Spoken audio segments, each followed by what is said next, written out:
పిల్లల్లో సరిగ్గా తినకపోవడం వల్ల వాళ్ళకి కడుపు నొప్పి రావడము, అంటే అసిడిటీ రావడంతో పాటు బాగా విపరీతమైన తేంపులు రావడము, తర్వాత చిరాకు పడిపోతూ ఉంటారు.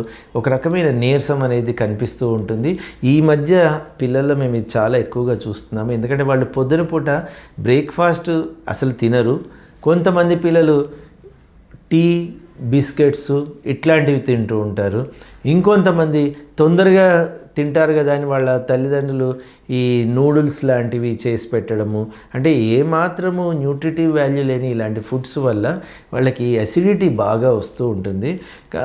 ఈ అసిడిటీ వల్ల మధ్యాహ్నం పూట లంచ్ కూడా సరిగ్గా చేయరు. ఎప్పుడైతే పొద్దున మధ్యాహ్నం సరైన తిండి తినరో సాయంత్రం పూట కూడా తినాలని అనిపించదు.